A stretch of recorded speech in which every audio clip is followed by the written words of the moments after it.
कि करंसी छापन वास्ते हर साल बैंक गवर्नमेंट ऑफ इंडिया ਨੂੰ बहुत ਕਰੋੜਾਂ ਰੁਪਇਆ ਖਰਚ ਕਰਨਾ ਪੈਂਦਾ ਹੈ। ਜੇ ਸਹੀ ਮਾਇਨੇ 'ਚ ਦੇਖਿਆ ਜਾਵੇ ਤਾਂ ਪਿਛਲੇ ਸਾਲ ਦੇ ਵਿੱਚ ਲਗਭਗ 5000 ਕਰੋੜ ਰੁਪਇਆ ਇਸ ਦੇ ਵਾਸਤੇ ਸਿਰਫ ਪ੍ਰਿੰਟਿੰਗ ਦੇ ਉੱਤੇ ਖਰਚ ਕੀਤਾ ਗਿਆ। ਕਿਉਂਕਿ ਸਾਰੀ ਕਰੰਸੀ ਜਿਹੜੀ ਹੈ ਸਿਰਫ ਡਿਜੀਟਲ ਰੂਪ ਦੇ ਵਿੱਚ ਹੀ ਹੋਏਗੀ ਔਰ ਕੈਸ਼ ਕਰੰਸੀ ਨਹੀਂ ਹੋਏਗੀ। तो इस दे नाल ਜਿਹੜੀ है ब्लैक मनी ਨੂੰ ਬਾਹਰ ਕੱਢਣ ਵਾਸਤੇ बहुत ਵੱਡਾ ਹੋਏਗਾ। सब तो पहला जिसने भी डिजिटल करंसी लेनी है वो अपने बैंक ਨੂੰ अप्रोच करके अपने अकाउंट ਦੇ ਵਿੱਚੋਂ अपने ई वॉलेट ਦੇ रूप ਦੇ ਵਿੱਚ ट्रांसफर हो जाएगी ਤੁਹਾਡੇ मोबाइल ਦੇ ਵਿੱਚ ਹੀ। यानी जिस तरह ਆਪਾਂ ਪਹਿਲਾਂ कैश करंसी रखते सी कैश जेब ਦੇ ਵਿੱਚ रखते सी ये ਹੁਣ डिजिटल करंसी ਜਿਹੜੀ है मोबाइल ਦੇ ਵਿੱਚ रहेगी। ये सिद्धी रिजर्व बैंक कोल जाके रिकॉर्ड होएगी, ये किसी भी बैंक दे कोल रिकॉर्ड नहीं होएगी।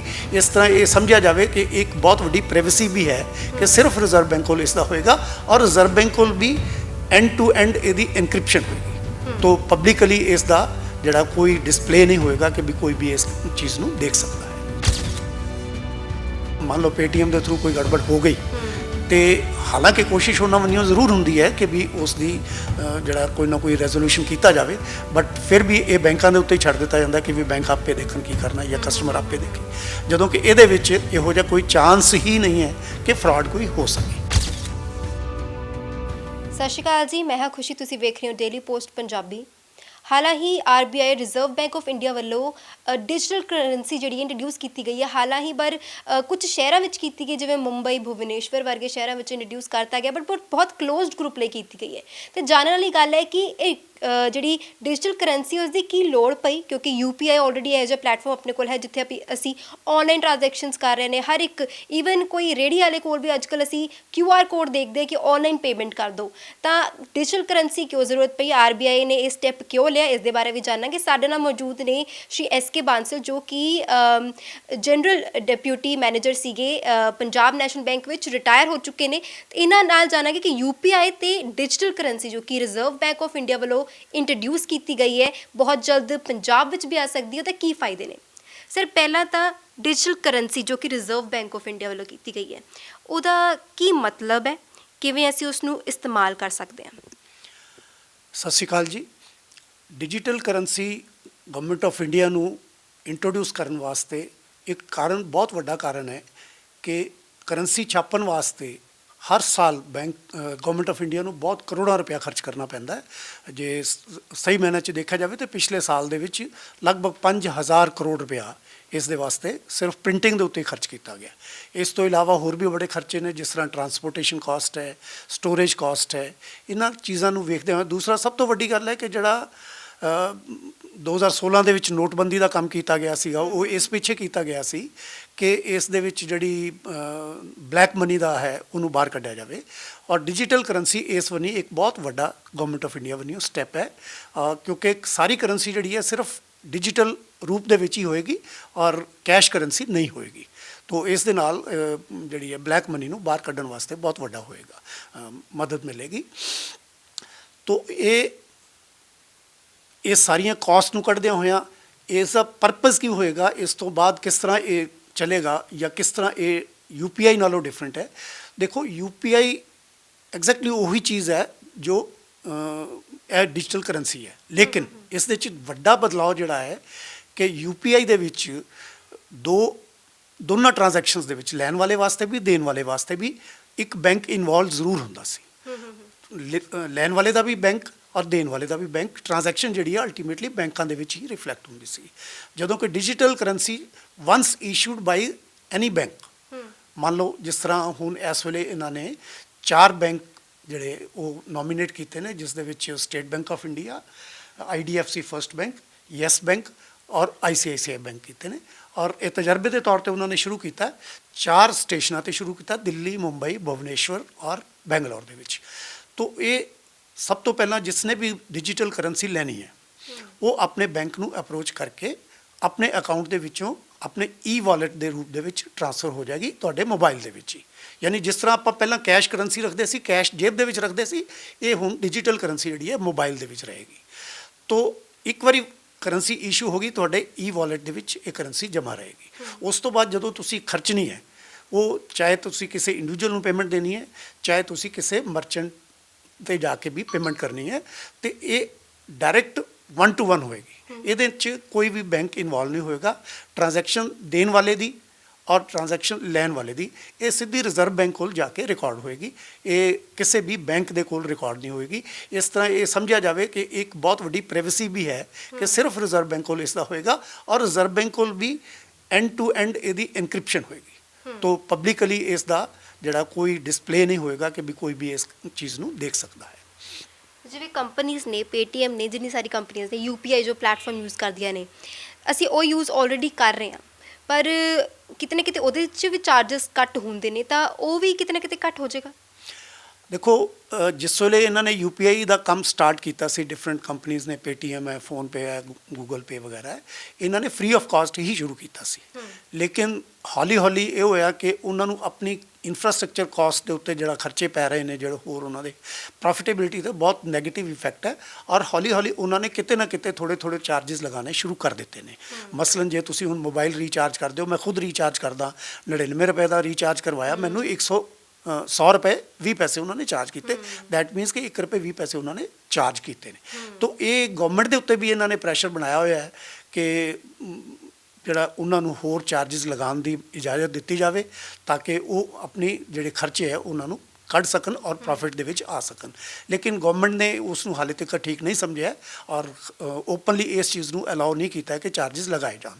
ਜਦੋਂ ਕਿ ਇਹ ਡਿਜੀਟਲ ਕਰੰਸੀ ਦਾ ਜਿਹੜਾ ਮਸਲਾ ਹੈ ਇਸ ਦੇ ਵਿੱਚ ਇਹਨਾਂ ਨੇ ਟੋਟਲੀ ਫ੍ਰੀ ਆਫ ਕਾਸਟ ਰੱਖਿਆ ਕੋਈ ਚਾਰजेस ਇਸ ਦੇ ਵਿੱਚ ਨਹੀਂ ਲੱਗੇ। ਈਵਨ ਇੰਟਰਨੈਸ਼ਨਲ ਟ੍ਰਾਂਸਫਰ ਵੀ ਜੇ ਤੁਸੀਂ ਕਰਨੀ ਹੈ ਉਹਦੇ ਵਿੱਚ ਵੀ ਕੋਈ ਚਾਰजेस ਨਹੀਂ ਹੋਣਗੇ।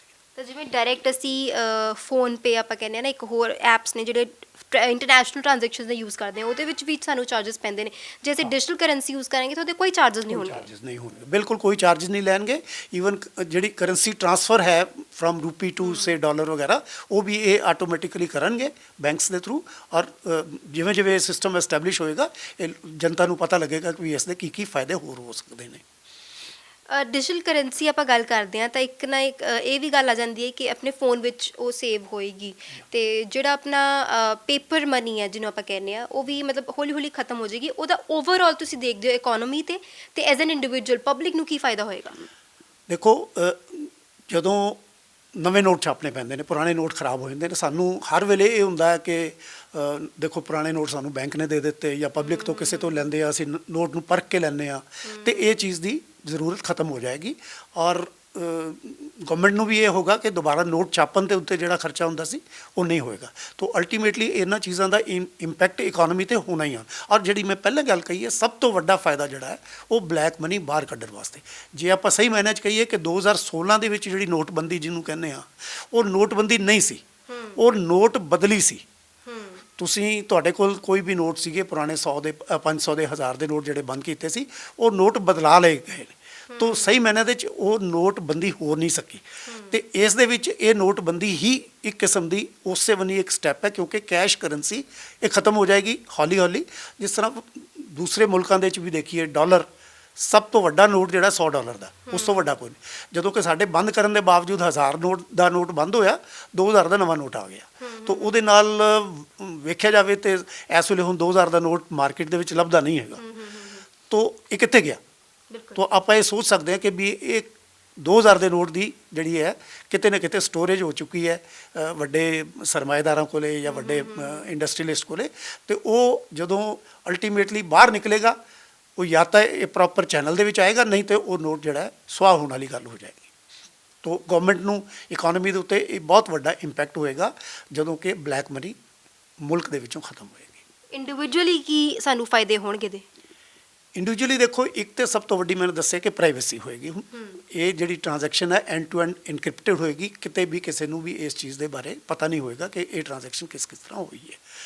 ਦੂਸਰਾ ਇਹ ਬੜੀ ਫਾਸਟ ਹੈ ਬਹੁਤ ਫਾਸਟ ਪ੍ਰੋਸੈਸ ਹੈ ਔਰ ਇਸ ਦੇ ਵਿੱਚ ਕਿਤੇ ਵੀ ਨੁਕਸਾਨ ਹੋਣ ਦਾ ਜਾਂ ਕੋਈ ਫਰਾਡ ਹੋਣ ਦਾ ਡਰ ਨਹੀਂ ਹੈਗਾ। ਉਹ ਜਿਹੜਾ ਕਿਉਂਕਿ ਹੁਣ ਜਿਹੜੇ ਪ੍ਰਾਈਵੇਟ ਐਪਸ ਹੈਗੇ ਨੇ ਉਹਨਾਂ ਦੇ ਥਰੂ ਜਿਹੜੀ ਟ੍ਰਾਂਜੈਕਸ਼ਨਸ ਹੁੰਦੀਆਂ ਨੇ ਉਹ ਕਿਤੇ ਜੇ ਕੋਈ ਗੜਬੜ ਹੋ ਜਾਂਦੀ ਹੈ ਤੇ ਸਾਨੂੰ ਉਸ ਦਾ ਜੇ ਮੰਨ ਲਓ ਪੇਟੀਐਮ ਦੇ ਥਰੂ ਕੋਈ ਗੜਬੜ ਹੋ ਗਈ ਤੇ ਹਾਲਾਂਕਿ ਕੋਸ਼ਿਸ਼ ਉਹਨਾਂ ਵੱਲੋਂ ਜ਼ਰੂਰ ਹੁੰਦੀ ਹੈ ਕਿ ਵੀ ਉਸ ਦੀ ਜਿਹੜਾ ਕੋਈ ਨਾ ਕੋਈ ਰੈਜ਼ੋਲੂਸ਼ਨ ਕੀਤਾ ਜਾਵੇ ਬਟ ਫਿਰ ਵੀ ਇਹ ਬੈਂਕਾਂ ਦੇ ਉੱਤੇ ਹੀ ਛੱਡ ਦਿੱਤਾ ਜਾਂਦਾ ਕਿ ਵੀ ਬੈਂਕ ਆਪੇ ਦੇਖਣ ਕੀ ਕਰਨਾ ਜਾਂ ਕਸਟਮਰ ਆਪੇ ਦੇਖੇ। ਜਦੋਂ ਕਿ ਇਹਦੇ ਵਿੱਚ ਇਹੋ ਜਿਹਾ ਕੋਈ ਚਾਂਸ ਹੀ ਨਹੀਂ ਹੈ ਕਿ ਫਰਾਡ ਕੋਈ ਹੋ ਸਕੇ। ਤੋ ਲੋਕਾਂ ਨੂੰ ਇਸ ਕੈਸ਼ ਕਰੰਸੀ ਆਪਣੀ ਜੇਬ 'ਚ ਨਹੀਂ ਰੱਖਣੀ ਪੈਣੀ, ਮਾੜਾ ਨੋਟ ਨਹੀਂ ਉਹਨੂੰ ਪਰਖਣਾ ਪਏਗਾ ਔਰ ਬਹੁਤ ਫਾਸਟ ਹੋਏਗੀ ਔਰ ਜਿੱਥੇ ਮਰਜ਼ੀ ਆਪਣੇ ਮੋਬਾਈਲ ਦੇ ਥਰੂ ਹੀ ਟ੍ਰਾਂਜੈਕਸ਼ਨ ਕਰ ਸਕਣਗੇ, ਚਾਹੇ ਉਹ ਕਿਸੇ ਇੰਡੀਵਿਜੂਅਲ ਨੂੰ ਆਪਣੀ ਘਰ ਵਾਲੀ ਬਾਈ ਨੂੰ ਪੇਮੈਂਟ ਕਰਨੀ ਹੈ, ਚਾਹੇ ਕਿਸੇ ਹੋਰ ਨੂੰ ਕਰਨੀ ਹੈ ਮੋਬਾਈਲ ਦੇ ਥਰੂ। ਅੱਜ ਕੱਲ੍ਹ ਮੋਬਾਈਲ ਹਰ ਇੱਕ ਕੋਲ ਹੈਗਾ, ਚਾਹੇ ਉਹ ਘਰ ਦੀ ਬਾਈ ਹੈ ਚਾਹੇ ਉਹ ਕੋਈ ਹੋਰ ਹੈ। ਤੋ ਮਰਚੈਂਟ ਕਿਸੇ ਉਸੇ ਐਸਟੈਬਲਿਸ਼ਮੈਂਟ ਤੇ ਵੀ ਜਾ ਕੇ ਕਰਨਾ ਤੇ ਉੱਥੇ ਵੀ QR ਕੋਡ ਆਏਗਾ ਇੱਕ, ਜਿਸ ਤਰ੍ਹਾਂ ਉਹਨਾਂ ਦਾ ਦੂਸਰਿਆਂ ਦਾ QR ਕੋਡ ਹੈਗਾ, ਇਹਨਾਂ ਦਾ ਵੀ ਰੂਪੀ ਕਰਕੇ ਇੱਕ ਕੋਡ ਆਏਗਾ, ਸਕੈਨ ਉਹਨੂੰ ਕਰੋ ਤੇ ਪੇਮੈਂਟ ਤੁਸੀਂ ਉੱਥੇ ਹੀ ਕਰ ਸਕਦੇ ਹੋ। ਇੱਕ ਹੋਰ ਜੇ ਚੀਜ਼ ਦਾ ਮੈਨੂੰ ਮੌਕਾ ਦਿਓ ਤੇ ਮੈਂ ਦੱਸ ਸਕਦਾ ਕਿ ਇਹ ਜਿਹੜਾ ਰੂਪੀ ਹੈ ਇਹ ਰਿਟੇਲ ਔਰ ਹੋਲਸੇਲ ਦੋਨਾਂ ਵਾਸਤੇ ਕੀਤਾ ਗਿਆ। ਰਿਟੇਲ ਮਤਲਬ ਹੈ ਜਨਰਲ ਪਬਲਿਕ ਵਾਸਤੇ ਹੈ ਔਰ ਹੋਲਸੇਲ ਦਾ ਮਤਲਬ ਹੈ ਜਿਹੜੀ ਹੈ ਇੰਡਸਟਰੀਅਲ ਐਸਟੈਬਲਿਸ਼ਮੈਂਟਸ ਹੈ ਜਾਂ ਵੱਡੀਆਂ ਵਪਾਰ ਦੀਆਂ ਸੰਸਥਾ ਉਹਨਾਂ ਵਾਸਤੇ ਹੈ। ਤੋ ਇਹਨਾਂ ਦੇ ਵਾਸਤੇ ਰੂਪੀ ਰੱਖਿਆ ਗਿਆ, ਔਰ ਜਿਹੜਾ ਹਿੰਦੀ ਦਾ ਰ ਦੇ ਵਿੱਚ 2 ਲਾਈਨਾਂ ਪਾ ਕੇ ਰੂਪੀ ਇਹਦਾ ਨਵਾਂ ਸਿੰਬਲ ਦਿੱਤਾ ਗਿਆ ਹੈ। ਔਰ ਇਸ ਤੋਂ ਇਲਾਵਾ ਇੱਕ ਰੂਪੀ RUPI RUPI ਰੂਪੀ, ਇਹ ਰੂਪੀ ਅਲੱਗ ਕੰਮ ਵਾਸਤੇ ਕੀਤਾ ਗਿਆ। ਇਹਦੀ ਜਿਹੜੀ ਹੈ ਅਗਸਤ 2022 ਦੇ ਵਿੱਚ ਹੀ ਸਟਾਰਟ ਕਰ ਦਿੱਤਾ ਗਿਆ ਸੀ। ਜਿਹੜੇ ਲੋਕਾਂ ਨੂੰ ਕੋਈ ਫਰਟੀਲਾਈਜ਼ਰ ਜਾਂ ਕੋਈ ਗੈਸ ਵਾਸਤੇ ਸਬਸਿਡੀ ਗਵਰਨਮੈਂਟ ਵੱਲੋਂ ਦਿੱਤੀ ਜਾਂਦੀ ਸੀ, ਜਿਹਨੂੰ ਅਸੀਂ ਡਾਇਰੈਕਟ ਬੈਨੀਫਿਟ ਟ੍ਰਾਂਸਫਰ ਕਹਿੰਦੇ ਹਾਂ, DBT। ਡਾਇਰੈਕਟ ਬੈਨੀਫਿਟ ਟ੍ਰਾਂਸਫਰ ਵਾਸਤੇ ਮੰਨ ਲਓ ਇੱਕ ਕਿਸਾਨ ਨੂੰ ਫਰਟੀਲਾਈਜ਼ਰ ਲੈਣ ਵਾਸਤੇ ਸਬਸਿਡੀ ਗਵਰਨਮੈਂਟ ਦਿੰਦੀ ਸੀ। ਉਹ ਸਬਸਿਡੀ ਉਹ ਵਾਕਈ ਉਹਨਾਂ ਕੋਲ ਪਹੁੰਚਦੀ ਸੀ ਤੇ ਉਸ ਤੋਂ ਕਢਵਾਉਣ ਵੇਲੇ ਜਾਂ ਉਸ ਨੂੰ ਵਰਤੋਂ ਵੇਲੇ ਉਸ ਦਾ ਸਹੀ ਵਰਤੋਂ ਹੁੰਦਾ ਸੀ ਨਹੀਂ, ਜਾਂ ਉਸ ਦੇ ਵਿੱਚੋਂ ਕੋਈ ਕੱਟ ਮਨੀ ਕਈ ਜਗ੍ਹਾ ਲੈ ਜਾਂਦੇ ਸੀ ਜਿਹੜੇ ਸਿਆਸੀ ਲੋਕ ਹੈਗੇ ਨੇ, ਉਹਨੂੰ ਖਤਮ ਕਰਨ ਵਾਸਤੇ ਰੂਪੀ RUPI ਵਾਲਾ ਉਹ ਸ਼ੁਰੂ ਕੀਤਾ। ਉਹਦੇ ਵਿੱਚ ਇੱਕ ਕਿਸਮ ਦਾ ਜਿਸ ਤਰ੍ਹਾਂ ਵਾਊਚਰ ਮਿਲਦਾ ਹੈ, ਉਹ ਵਾਊਚਰ ਹੀ ਕਿਸਾਨ ਨੂੰ ਦਿੱਤਾ ਜਾਏਗਾ ਵਾਲਟ ਦੇ ਵਿੱਚ। ਫਰਟੀਲਾਈਜ਼ਰ ਵਾਸਤੇ ਵਾਊਚਰ ਮਿਲਿਆ ਤੇ ਉਹ ਫਰਟੀਲਾਈਜ਼ਰ ਖਰੀਦਣ ਵਾਸਤੇ ਹੀ ਵਰਤੋਂ ਹੋ ਸਕੇਗਾ, ਵਰਨਾ ਉਹ ਕੈਸ਼ ਦੇ ਰੂਪ ਦੇ ਵਿੱਚ ਵਰਤੋਂ ਨਹੀਂ ਹੋ ਸਕੇਗਾ। ਇਹ ਵੀ ਇੱਕ ਬਹੁਤ ਵੱਡਾ ਜਿਹੜੀ ਇਹ ਕਰਪਸ਼ਨ ਚੱਲਦੀ ਹੈ ਉਸ ਨੂੰ ਰੋਕਣ ਵਾਸਤੇ ਗਵਰਨਮੈਂਟ ਵੱਲੋਂ ਸਟੈਪ ਲਿੱਤਾ ਗਿਆ। ਤੇ ਜਿਵੇਂ UPI ਇੱਕ ਐਪ ਨੇ, ਐਪ ਤਾਂ ਇਹਦੇ ਲਈ ਵੀ ਐਪਸ ਹੋਣਗੇ, ਬੈਂਕਸ ਦੇ ਐਪਸ ਹੋਣਗੇ? ਹਾਂਜੀ, ਇਹਦੇ 'ਚ ਜਿਸ ਤਰ੍ਹਾਂ ਮੈਂ ਕਹਾਂ ਤੁਹਾਨੂੰ ਯੈਸ ਬੈਂਕ ਦਾ ਯੈਸ ਬੈਂਕ ਡਿਜੀਟਲ ਰੂਪੀ, IDFC ਫਸਟ ਬੈਂਕ ਦਾ IDFC ਫਸਟ ਬੈਂਕ ਡਿਜੀਟਲ ਰੂਪੀ। ਇਹ ਤੁਸੀਂ ਉਹੀ ਗੂਗਲ ਪਲੇ ਸਟੋਰ ਤੋਂ ਜਾ ਕੇ ਡਾਊਨਲੋਡ ਕਰੋਗੇ, ਡਾਊਨਲੋਡ ਕਰਕੇ ਜੋ ਵੀ ਇਨਫੋਰਮੇਸ਼ਨ ਉਹ ਮੰਗਦਾ ਹੈ ਦਿਓਗੇ ਤੇ ਤੁਸੀਂ ਉਹ ਸਿਸਟਮ ਤੋਂ ਡਾਊਨਲੋਡ ਕਰ ਲਓਗੇ। ਉਸ ਤੋਂ ਬਾਅਦ ਜੇ ਤੁਸੀਂ ਕਰੰਸੀ ਇਸ਼ੂ ਕਰਾਣੀ ਹੈ ਤੇ ਆਪਣੇ ਬੈਂਕ ਨੂੰ ਰਿਕੁਐਸਟ ਕਰੋਗੇ, ਬੈਂਕ ਨੂੰ ਡੈਬਿਟ ਕਰਕੇ ਉੱਦਾਂ ਹੀ ਜਿੱਦਾਂ ਸਾਡੇ 5 ਦਾ 10 ਦਾ 20 ਦਾ 50 ਦਾ 100 ਦਾ ਨੋਟ ਹੈਗੇ ਨੇ, ਉਹ ਸਾਰੇ ਹੀ ਨੋਟ ਜਿਹੜੇ ਹੈ accept for the timing 2000 the 2000 the note ਹਾਲੇ ਇਸ ਵਿੱਚ ਨਹੀਂ ਦਿੱਤਾ ਗਿਆ ਤੇ ਬਾਕੀ ਸਾਰੇ ਨੋਟ ਜਿਹੜੇ ਵੀ ਡਿਨੋਮੀਨੇਸ਼ਨ ਦੇ ਤੁਸੀਂ ਚਾਹੋਗੇ ਉਹ ਬੈਂਕ ਤੁਹਾਡੇ ਅਕਾਊਂਟ ਵਾਲਟ ਦੇ ਵਿੱਚ ਟ੍ਰਾਂਸਫਰ ਕਰ ਦੇਗਾ ਔਰ ਤੁਸੀਂ ਜਿੱਦਾਂ ਵਰਤੋਂ ਕਰਨਾ ਚਾਹੁੰਦੇ ਹੋ ਉਹਦੀ ਵਰਤੋਂ ਕਰ ਸਕਦੇ ਹੋ। ਤੇ ਤੁਸੀਂ ਸੁਣੀ ਲਿਆ ਕਿ ਜਿਵੇਂ ਕਿ ਅਸੀਂ ਕਹਿੰਦੇ ਆ ਕਿ ਉਹ ਦੌਰ ਆ ਗਿਆ ਜਿੱਥੇ ਕਿ ਤੁਹਾਡੇ ਹੱਥ 'ਚ ਪੈਸਾ ਨਹੀਂ ਹੋਏਗਾ ਪਰ ਤੁਹਾਡੇ ਫੋਨ 'ਚ ਜ਼ਰੂਰ ਹੋਏਗਾ, ਤੇ ਹੌਲੀ ਹੌਲੀ ਜਿਹੜੀ ਗਵਰਨਮੈਂਟ ਆਫ ਇੰਡੀਆ ਹੈ ਉਹ ਟੈਕਨੋਲੋਜੀ ਨੂੰ ਹੋਰ ਅਪਡੇਟ ਕਰ ਰਹੀ ਹੈ ਤੇ ਜਿਹੜੀ ਡਿਜੀਟਲ ਕਰੰਸੀ ਹੈ, ਪਹਿਲਾਂ ਵੀ ਇਹਦੇ ਗੱਲਾਂ ਹੋ ਰਹੀਆਂ ਸੀ ਪਰ ਹੁਣ ਉਹ ਇੰਪਲੀਮੈਂਟ ਕੀਤਾ ਜਾ ਰਿਹਾ ਹੈ। ਹਾਲਾਂਕਿ ਅਜੇ ਟਰਾਇਲ ਚੱਲਦਾ ਪਿਆ ਪਰ ਇਹ ਜੇ ਟਰਾਇਲ ਸਕਸੈਸਫੁਲ ਹੋ ਜਾਂਦਾ ਹੈ, ਜੋ ਕਿ ਇਹਦੇ ਕਾਫੀ ਮੈਨੂੰ ਲੱਗਦਾ ਕਿ ਕਾਫੀ ਇਹਦੀ ਪਰਸੈਂਟੇਜ ਹੈ ਕਿ 50-60% ਸਕਸੈਸ ਹੋਏਗਾ ਹੀ ਤੇ ਪੰਜਾਬ ਵਿੱਚ ਵੀ ਆ ਸਕਦੀ। ਤੁਸੀਂ ਮੈਨੂੰ ਦੱਸੋ ਕਿ ਤੁਹਾਨੂੰ ਕੀ ਲੱਗਦਾ ਕਿ ਜੋ ਵੀ ਇਹਦੇ ਫਾਇਦੇ ਦੱਸੇ ਗਏ ਨੇ ਉਹਦੇ ਨਾਲ ਕੀ ਲੱਗਦਾ ਤੁਹਾਨੂੰ ਕਿ ਐਕਚੁਅਲ ਵਿੱਚ ਸੇਫਟੀ ਤੁਹਾਡਾ ਪੈਸਾ ਬਚ ਸਕਦਾ ਹੈ? ਕਿਉਂਕਿ ਇਹ ਐਕਸਪਰਟ ਨੇ, ਇਹਨਾਂ ਨੇ ਦੱਸਿਆ ਤੇ ਜ਼ਰੂਰ ਜਿਹੜਾ ਹੈ ਜਿਹੜੀ ਗਵਰਨਮੈਂਟ ਆਫ ਇੰਡੀਆ ਉਹ ਚਾਹ ਰਹੀ ਹੈ ਕਿ ਕਿਸੇ ਕਿਤੇ ਨਾ ਕਿਤੇ ਇੱਕ ਪਬਲਿਕ ਲਈ ਇੱਕ ਫਾਇਦਾ ਹੀ ਹੋਵੇ। ਪਬਲਿਕ ਨੂੰ ਜਿਹੜਾ ਪੈਸਾ ਲਾਣਾ ਪੈਂਦਾ UPI ਦੇ ਥਰੂ, ਜਿਹੜਾ ਉਹਨਾਂ ਦਾ 1 ਜਾਂ 2% ਜਿੰਨੇ ਵੀ ਪੈਸੇ ਕੱਟਦੇ ਨੇ ਉਹਨੂੰ ਵੀ ਬਚਾਇਆ ਜਾਵੇ, ਕਰਪਸ਼ਨ ਨੂੰ ਖਤਮ ਕੀਤਾ ਜਾਵੇ। ਇਹ ਉਪਰਾਲਾ ਜਿਹੜਾ ਹੈ ਰਿਜ਼ਰਵ ਬੈਂਕ ਆਫ ਇੰਡੀਆ ਵੱਲੋਂ ਕੀਤਾ ਗਿਆ। ਤੁਸੀਂ ਕਮੈਂਟ ਬਾਕਸ ਵਿੱਚ ਦੱਸ ਸਕਦੇ ਹੋ ਕਿ ਤੁਹਾਨੂੰ ਇਹ ਉਪਰਾਲਾ ਕਿਹੋ ਜਿਹਾ ਲੱਗਿਆ, ਇਹ ਡਿਜੀਟਲ ਕਰੰਸੀ ਦਾ ਕਿਵੇਂ ਜਿਹੜਾ ਯੂਜ਼ ਹੋ ਸਕਦਾ ਹੈ। ਸਰ ਨੇ ਦੱਸਿਆ ਵਾ ਜ਼ਰੂਰ ਪੰਜਾਬ 'ਚ ਜਦੋਂ ਵੀ ਜਲਦੀ ਆਏਗਾ ਤਾਂ ਇੱਕ ਵਾਰ ਫਿਰ ਤੁਹਾਨੂੰ ਇਸ ਦੇ ਹੋਰ ਯੂਸੇਜ ਬਾਰੇ ਜ਼ਰੂਰ ਤੁਹਾਨੂੰ ਦੱਸਾਂਗੇ। ਤੁਸੀਂ ਵੇਖ ਰਹੇ ਹੋ ਡੇਲੀ ਪੋਸਟ ਪੰਜਾਬੀ, ਮੈਂ ਹਾਂ ਖੁਸ਼ੀ, ਕੈਮਰਾਮੈਨ ਸੁਖਵਿੰਦਰ।